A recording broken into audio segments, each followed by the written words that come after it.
आपको देखना है कि जब डबल गोले वाला बैन आरेख तो कैसे अपन समझते हैं। तो यहाँ पे क्या करना है, यहाँ पे लिखा है गेहूं और अन्न लिखा है। जब आप इसको पढ़ने का तरीका ये है, इससे दो स्टेटमेंट बनने वाले हैं। दो बोले हैं तो दो स्टेटमेंट बनेंगे, तीन बोले तो तीन स्टेटमेंट बनेंगे, चार बोले तो चार स्टेटमेंट बनेंगे। जितने बोले उतने वाक्य बनेंगे स्टेटमेंट का मतलब। तो यहाँ पे केवल दो बोले तो दो स्टेटमेंट बनने वाले हैं। इसको पढ़ते कैसे, जब हम अंदर से बाहर की तरफ आते तो सभी शब्द जोड़ते हैं। इसका मतलब सभी गेहूं अन्न एक स्टेटमेंट हो गया। दूसरा, अब बाहर से अंदर जाए, कुछ अन्न गेहूं, कुछ अन्न गेहूं है ना, ऐसा पढ़ेंगे। कुछ अन्न गेहूं मतलब इतना जो अन्न रखा है गेहूं, वो कुछ अन्न यहाँ दाल होगी, कुछ चावल होगा, है ना, कुछ दूसरी चीज होगी, बची हुई चीज बस। तो जब हमें अंदर से बाहर आना तो सभी शब्द ऐड करना पड़ता पढ़ते समय, और जब हमें बाहर से अंदर जाना तो कुछ, ठीक है ना। तो इस तरीके से अगर लिखा भी हो, कभी अगर लिखा हो कि सभी बिल्ली कुत्ते हैं, तो जिस शब्द में सभी शब्द रखा है उसका बैन आरेख अंदर बनेगा, और जो उसके बाहर लिखा उसको बड़ा बना देंगे बाहर की तरफ, है ना। तो यहाँ पे देखो, जब इस तरीके का आपको मिले, यहाँ पे गेहूं लिखा है और यहाँ पे लिखा है क्या अन्न, ठीक है ना।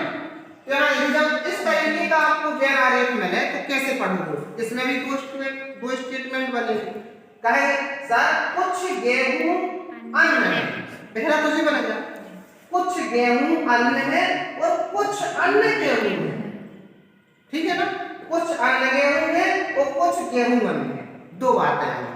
अगर ऐसा कभी मिलता है आपको लिखा कि कुछ कुत्ते बिल्ली हैं, तो आप इस तरीके का बैन आरेख बनाएं, ठीक है ना। कुछ शब्द लिखा, कुछ शब्द से अगर कोई स्टेटमेंट बना है तो उसको इस तरीके से बनाना, बस नहीं। चलो इसके बाद आके बात करते हैं तीसरे नंबर में। तीसरे नंबर में देखो दोनों अलग है, मतलब इनका एक दूसरे से कोई ताल्लुक नहीं, ठीक है ना।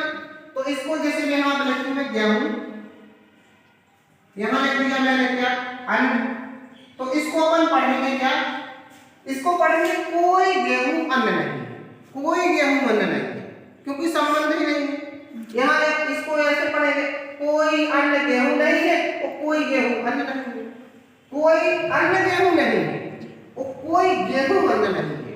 तो इस तरीके से इनको पढ़ा जाता है। अगर कहीं आपको ऐसा लिखा मिले कि कोई कुत्ते बिल्ली नहीं है, समझ गए, इस तरीके से बना। मेरे कहने का मतलब है अगर कोई शब्द आगे लिखा हो, कोई स्टेटमेंट लिखा तो उसके लिए इस तरीके का बैन आरेख बनाओगे।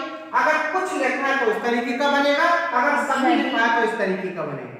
और सुन, अपना दिमाग को लगाना ही नहीं है, जो स्टेटमेंट में लिखा है उसको हमें सत्य मान के चलना है, और उस स्टेटमेंट के निष्कर्ष में जाकर आपको निष्कर्ष को देखना कि कौन सही है कौन गलत है, ठीक है ना।